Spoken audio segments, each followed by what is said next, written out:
rapper Tupac Shakur is dead at the age of 25. Shakur was shot 4 times. Their evening out in Las Vegas ending just a few steps away from where it had begun. All eyes on me.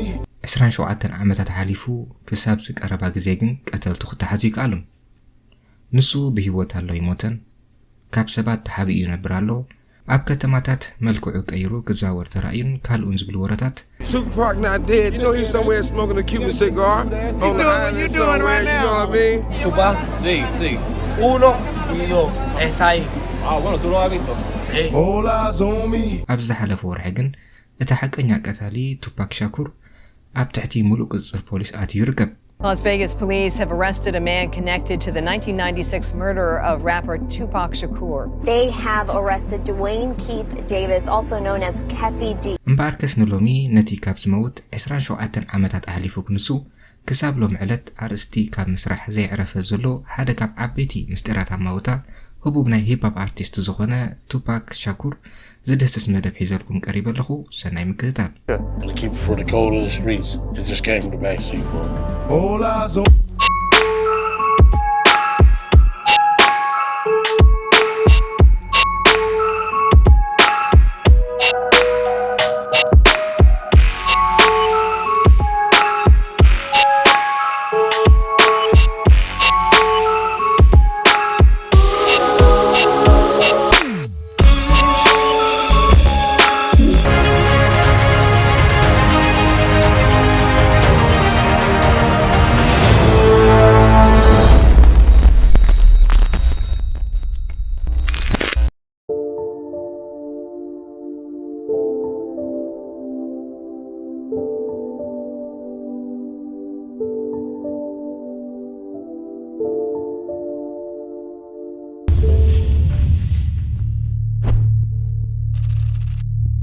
ኣብ ላስ ቬጋስ ዝርከብ MGM Grand Casino ኢና ዘለና ማይክ ታይሰን ድማ ናይ ዓለምና ዝበለጸ ተጓሳጣይ ንምዃን ይቃለስ ኣሎ Introducing the one and only Iron Mike Tyson.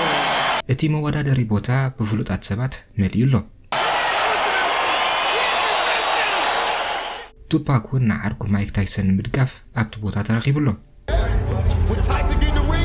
እቲ ባእሲ ካብ ትጽቢት ብዙሓት ወጻኢ ኣብ ውሽጢ 2 ደቂቕ ዘይመልእ ግዜ እዩ ተዛዚሙ Long rest there, but he has felt. Back comes Sheldon. That one, you can't buy one or learn one. Oh, forget it. Punch. He's wobbly. You can always punch. 1 minute and 9 seconds were left. ማይክ ታይሰን ተዓዊቱን ናይ ዓለምና ሻምፒዮን ድማ ኮይኑ himself really. I think his indication to the referee. Tyson really could not have answered them in a more emphatic manner than he has done in the ring at the MGM Grand Garden. እቲ ግጥም ተዛዚሙ ቱፓክን ብጾቱን ነታ ኣዳራሽ ገዲፎም እንዳወጹን ከለዉ ግን ሓደ ካብ ኣዕሩኽ ቱፓክ ቅድሚ ሕጂ መባእስቶም ናይ ዝነበረ ገጽ ረኣየ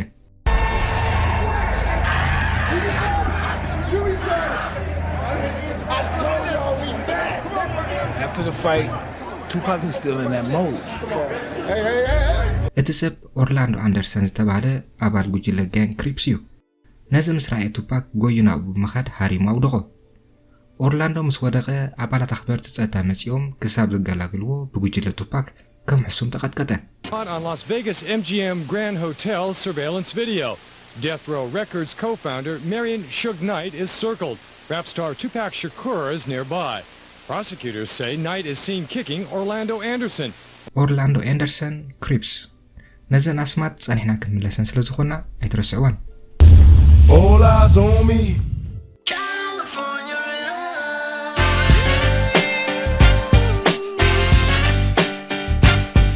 ስም ቱፓክ ከተልዕልን ከለኻ ብቐጥታ ብርእስኻ ዝመጸካ ካሊፎርኒያ ወይ ድማ ዌስት ኮስት እዩ ይኹን እምበር ቱፓክ ካብቲ ቦታ ኣይኮነን መጺኡ ንሱ ኣብ ከተማ ኒውዮርክ እዩ ተወሊዱ ኒውዮርክ ድማ ኢስት ኮስት እዩ All eyes on me. ወለድ ቱፓክ ደለይቲ ፍትሒ ኮይኖም ኣባላት ናይቲ ኣብ ሃገር ኣሜሪካ ንማዕርነት ሰብ ጸሊም ሕብሪ ቆርበት ዝቃለስ ነበረ ብላክ ፓንተር ዝተሰመየ ውድብ እዮም ነይሮም በዚ ምኽንያት ወላዲ ቱፓክ እተሓርሰሉ እዋን ክሳብ ዝቃረብ ኣብ ቤት ማእሰርቲ ተዳዊና እያ ነይራ ብዕለት 16 ሰነ 1971 ዓመተ ምህረት ድማ ናይ መጀመርታ ውላዳ ተበኮረት ለዘይን ፔሪሽ ክሩክስ All eyes on me. ወደ ሓደ ዓመት ምስ ኮነ ግን ስሙ ናብ ቱፓክ አማሩ ሻኩር ተቀየረ So my mom named me after this Inca chief, and I think the tribal breakdown means like intelligent warrior, something like that. But I see. He's a deep dude.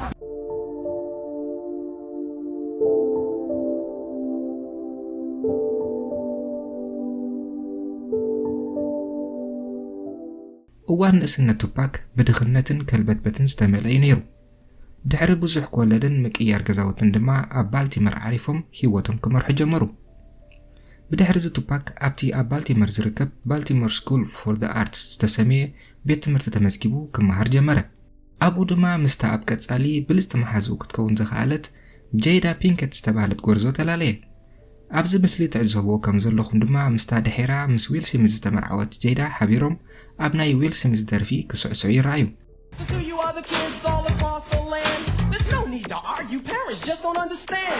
ኣብ ባልቲሞር ድማ ብዛዕባ ሼክስፒር ግጥሚ ጃዝን ሳዕስዒት ባሌትን ይመሃር ከም ዝነበረ ይሕበር።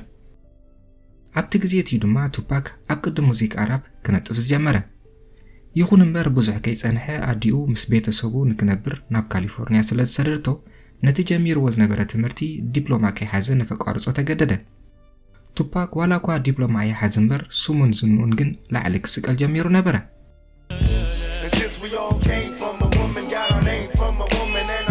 ቱፓክ ኣብቲ ግዜ ብዘፍርዮም ዝነበረ ብሉጻት ናይ ሂፕ-ሆፕ ደርፍታት ስሙ ላዕሊ ይሰቐል ዳ እምበር ዘይጥዑያ ተዓርኽ ስለ ዝነበርዎ ግን ብዙሕ ግዜ ተኣሲሩን ተፈቲሑን እዩ።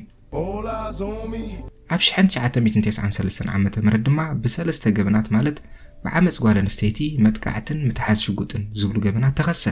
እንተኾነ ግን ንሱ ካብ ኩሎም ገበናት ንጹህ ምዃኑ እዩ ዝምጉት። This is all I want to say. For all them people that doubt me, I had no record all my life. Okay? No record, no police record until I made a record. ዓመፅን ምትሓዝ ሽጉጥን ብጭብቲ ዝተረጋገጸ እኳ እንተዘይኮነ ኣብ ልዕሊ ሰባት ብዘውረዶ መጥቃዕታት ግን ናብ ቤት ማእሰርቲ ክኣቱ ግድን ነበረ። Now why am I going to force her? I mean, this is common sense. But no matter what happens, innocent or guilty, my life is ruined. All that you want to hear is that he's guilty, he's in jail, the reign of terror is over. ቱፓክ ኣብ ቤት ማእሰርቲ ይእትወድ እምበር ስሙ ግን በታ ኣብ ውሽጢ እቲ ቤት ማእሰርቲ ኮይኑ ዝዘርግሓ ሚ ኤጌንስት ዘ ወርልድ እትብል ኣልቡሙ ገኒኑ ነበረ።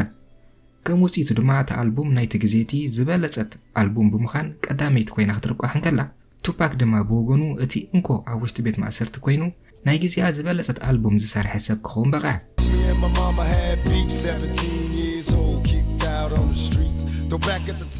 ቱፓክ ኣብ ጽርግያታት እናረኣዮ ዝዓበየን ብዙሕ ወረደይብ ዝመልኦ መነባብሮ ደኻታት ኣሜሪካውያን ብመልክዕ ደርፊ ስለ ዘቕርቦን ኣብ ማዕከናት ዜና ቀሪቡ ብድፍረት ስለ ዝዛረብን ሰባት ንቱፓክ ከም ደራፋይ ጥራይ ዘይኮነ ከም ሓያል ኣክቲቪስት እውን እዮም ዝርእይዎ ነይሮም። Imagine somebody having $32 million. $32 million and this person has nothing and you can sleep. መብዛሕትኡ ካብቶም ንሱ ዘልዕሎም ዝነበረ ኣርስታት ድማ ኣብ መራኸቢ ብዙሓን ብብዝሒ ዘይረኣዩን ዘይስምዑን እዮም ዝነበሩ። Look, okay, I know you're rich. I know you got $40 billion, but can you just keep it to one house? You only need one house. And if you only got 2 kids, can you just keep it to 2 rooms? I mean, why have 52 rooms and you know there's somebody with no room? It just don't make sense to me.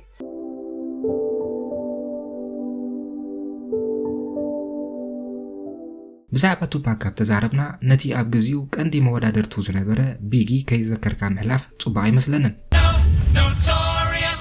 ንቢጊ ብዝምልከት ኣዝዮም ብዙሓት ዶክሜንታሪታት ዝተዘርሑ ስለ ዘለዉ ተገዳስነት ምስ ዘለዎኩም ኣብ ዩቲዩብ ብምእታው ክትርእይዎ ትኽእሉ ኢኹም። ሕፅር ብዝበለ ግን ቱፓክን ቢግን ኣዝዮም ዝፋተዉ ኣዕሩኽ ምንባሮምን ቱፓክ ድማ ንቢጊ ናቱ ፍርያት ንክፍርን ክሰርሕን ድፊት ይገብረሉ ከም ዝነበረን ናብ ዝተፈላለዩ ምርኢታቱ ድማ ምስኡ ብምውሳድ ደርፍታቱ ንከቕርብ መንገዲ ይኸፍተሉ ምንባሩን ይፍለጥ። ብኸምዚ ድማ ክልቲኣቶም ናይ ግዜኦም እቶም ዝበለጹን ዝዓበዩን ከዋኽብቲ ንክኾኑ በቕዑ።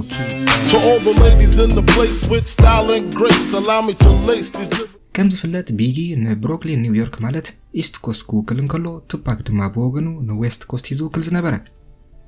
ይኹን እምበር ዕርክነቶም ክሳብ መወዳታ ክቕጽል ስለ ዘይከኣለ ተፈላለዩ።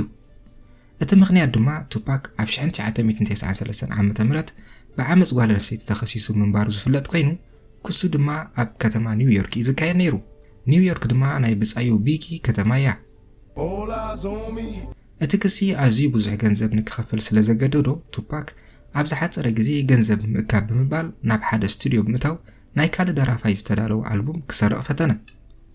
بدحرزي توباك حرامي بزي تفلته بطي تحريمون تزريفون اب كوريدور نايتي هنصا وديقو ترغبه صبوق عدل كوينو جن توباك كابت مقصعتي بهيوت كترف كاله بزح كيصنع جن توباك نبيجي اب مسرح قتلته يدكهلو كم زغل طرطره بفلاي دما اذا نصلا درف مسوصت Who shot y'all? Separate the weak from the opsa. Lead hard to creep them Brooklyn streets. نوح كيصنع توباك نبيجي كابيت مأسرتي كم زلقق غبره بدحرزي كلتياتهم ببوغنهم ناي درف كينات مالت راب وور كفتو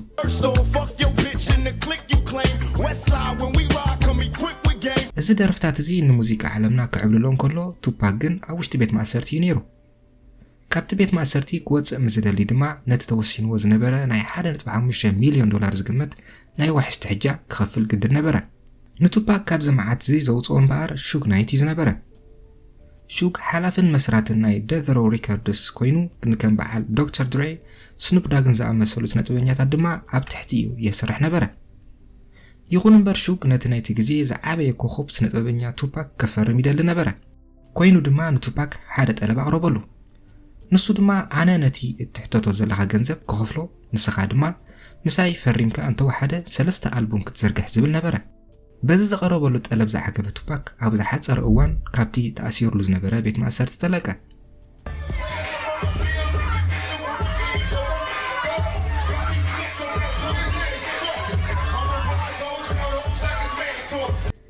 بدحرزي شوق ندرفتات توباك كابت زنبرو نلعل نكعبي تراي يكون أخيلو نتوباك مس أب لوس أنجلس ركبو The Bloods استسميو فلوت وجل جان كم زرخبون جبرة أم باركس حجي نابتنا قديمة أيترسعوني لكم زنوركو أسمات الملس أورلاندو أندرسون كريبس ذكركم من تكونوا تسفاي جبر زوم كريبسن The Blood زبحالو كل تجوجلتات جانج نحد عدم أيفاتونيم The Bloods حلو تشوغن مسارحتهم كينهم زخفلو جانجسترات تبايلهم دما يسوعو حدا وان ودحاوبو نسنب داغن حلو تتصطو ما ملكيتو The Bloods بحيلو من تأمانتو من مس حيل بحر أمريكا كم مساسلهم تسميع نيرو الزربا دما نسبات ناب كلتا كم زقامعو جبرة مخنياتو توباك سنتو بنياد أمبر جانجستر أي نبرا She always tells me that the payoff to her is that me and my sister grew up good and we have good minds and everything and we're ready for society.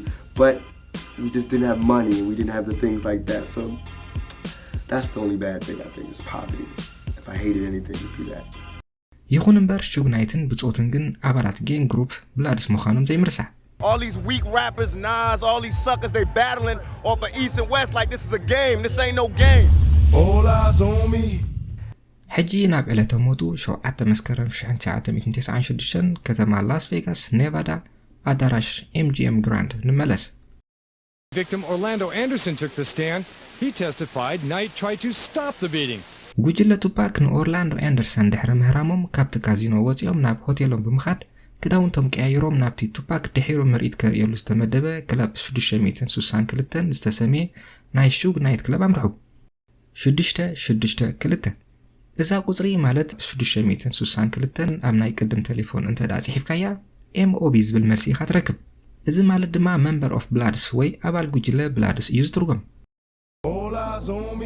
ቱፓክ ድሕሪ ትባእሲ እንታይ ከም ዝመጾ ይፈልጥ ኣይነበረን ከም ዝፍለጥ እቲ ዝተሃርመ ኦርላንዶ ወድሓው ንኪፊዲ እዩ ኪፊዲ ድማ ሓላፊ ጉጅለ ጋንግ ክሪፕስ ምዃኑ እዩ ኣብ ጉጅለ ጋንግ ድማ ተጋጊኤ ድሕሪ ሕጂ ኣይደግምነ ዝበሃል የለን እንታይ ደኣ ሕና ኸ ኢኻ ትፈዲ እዛ ምፍዳይ ሕነ ትብል ባህል እያ ድማ ኣብ ታለይቲ እቲኣ ዘጋጠመት My nephew was young, 20 years old.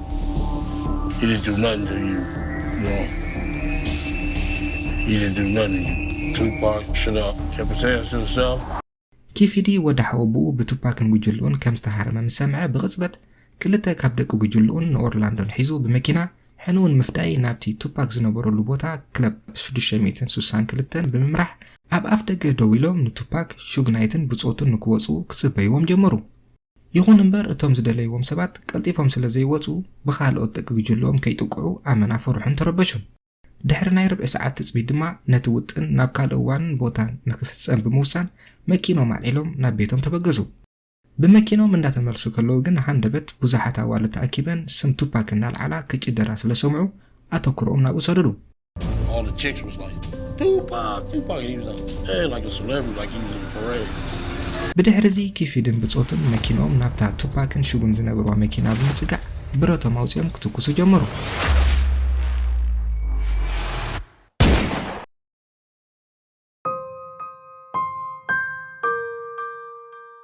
Rap star Tupac Shakur died last night after a brief life in a rough business. He was 25.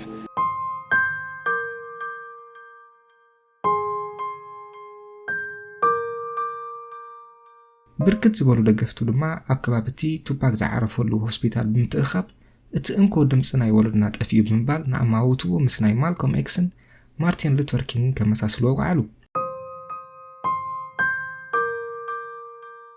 ፖሊስ ነዚ ቅትለት ብጉጅለ ጋንግ ክሪፕስ ከም ዝተፈጸመ ምሉእ ጥርጣረ ስለ ዝነበሮ ድሕሪ ነዊሕ ግዜ ንኦርላንዶ ኣንደርሰን ብህፁፅ ኣብ ትሕቲ ቀይዲ ከም ዝኣትው ገበረ። ይኹን እምበር ኦርላንዶ ግን ነቲ ዘቐረበሉ ክስ ነፀወ። From 1995 to date, have you ever ridden in a white Cadillac? No. ኣብ ዝተፈላለዩ እዋን እውን ንሱ ንቱፓክ ከም ዘይቀተሎ ተዛረበ። I didn't kill Tupac Shakur. ኦርላንዶ በዚ ክሲ ገበነኛ ኮይና ኣይተረኽበን። He was like I was like a big fan of his. To me, he was like, when you say Tupac, he was like, what I'm saying, Marvin Gaye rap to me. ይኹን እምበር ድሒሩ ምስ መሸጣ ድራግ ተተሓሒዙ ኣብ ዝተለዓለ ባእሲ ነብሱ ባዕሉ ከም ዘጥፈ እዩ ዝሕበር። ካብቲ ግዜ ተኣትሒዝካ ክሳብ ዝሓለፈ ቀረባ እዋን ምስ ቅትለት ናይ ቱፓክ ብምትሓዝ ዝኾነ ሰብ ተኸሲሱ ናብ ቤት ማእሰርቲ ኣትዩ ኣይፈልጥን። ድሕሪ ግዜ ግን 27 years. 27 years. For 27 years, the family of Tupac Shakur has been waiting for justice. We are here today to announce the arrest of 60-year-old Dwayne Keith Davis, aka Keefe D, for the murder of Tupac Shakur. Keefe D ካብቶም ኣብታን ቱፓክ ዝቀተለቶ መኪና ዝነበሩ 4 ሰባት እቲ እንኮ ብህይወቱ ዝነብር ዘሎ ሰብ እዩ። ኣብ ዝሓለፈ ዓመታት ድማ ኣፉ ሒዙ ስቕ ክብል ኣይከኣለን። ብቐጻሊ ኣብ ቅድሚ ካሜራ ብምቕራብ ብዛዕባ ተኽሲ ተዛሪቡ እዩ። ብተወሳኺ ኣብታ ኣብ 2019 ዓመተ ምህረት ንሕትመት ዘቕረባ መጽሓፍ እውን ብዛዕባ ተሳትፉኡ ኣብ ቅትለት ቱፓክ ተዛሪቡሎ። ኣብታ ዓመት እቲኣ ድማ ፖሊስ ናብ ገጹ ብምኻድ ኮምፒውተራት፣ ቴሌፎናት፣ ሃርድ ድራይቨራትን ካልእን ኮታስ መላእ ገጹ ፈቲሹ ዘድልዩ ሓበሬታን ሓንቲ ንገበናት ቱፓክ ዝሓቆፈት መጽሔትን ሒዞም ወፁ። ብድሕሪዚ ኣኽባሪ ሕጊ ነዞም መርትዖታት ብምሓዝ ኣብ ልዕሊ Keefe D ሕጋዊ ክስ ኣቕረበ። Hey Keith, Metro Police, come over here. Hey Metro Police, come over here, all right? Thanks, buddy. Come on over here. Appreciate your cooperation, okay? ኣብቲ ክስ ድማ Keefe D ኣብ ቅትለት ቱፓክ ከም ቀንዲ ኣዛዝን ኣካየድን ኮይኑ ከም ዝነጠፈ ይኽሰስ። The man suspected of ordering the hit that killed rap legend Tupac Shakur appeared in court for the first time in Las Vegas. ፖሊስ ካብ ዝቐፂልና ኣብ ብሮክሊን ንኣማውታ ናይ ቢግ እውን ክንፈትሖ ኢና ብምባል ተማባፂዑ ኣሎ። ክፈትሕዎ ድዮም ኣይኮኑን ግን ምስ ግዜ ሰለይ እናበልካ ዝረአ ይኸውን። እምበኣርከስ ንሎም ዘዳለኽዎ ንኣማውታ ህቡብ ናይ ሂፕ ሆፕ ኣርቲስት ቱፓክ ኣማሩ ሻኩር ዝትንትን መደበይ ኣብዚ ይዓፁ። ካብዛ ቪድዮ ገለ ቁርብ ሓበሬታ ረኺብኩም ትኩን ድማ ተስፋ ይገብር። ኣብ ዝቕፅል ብኻልእ ዝተፈለየ ትሕዝቶ ክሳብ ንራኸብ ሰላም። Don't wanna die, then don't fuck with me. It's kinda hard to be hot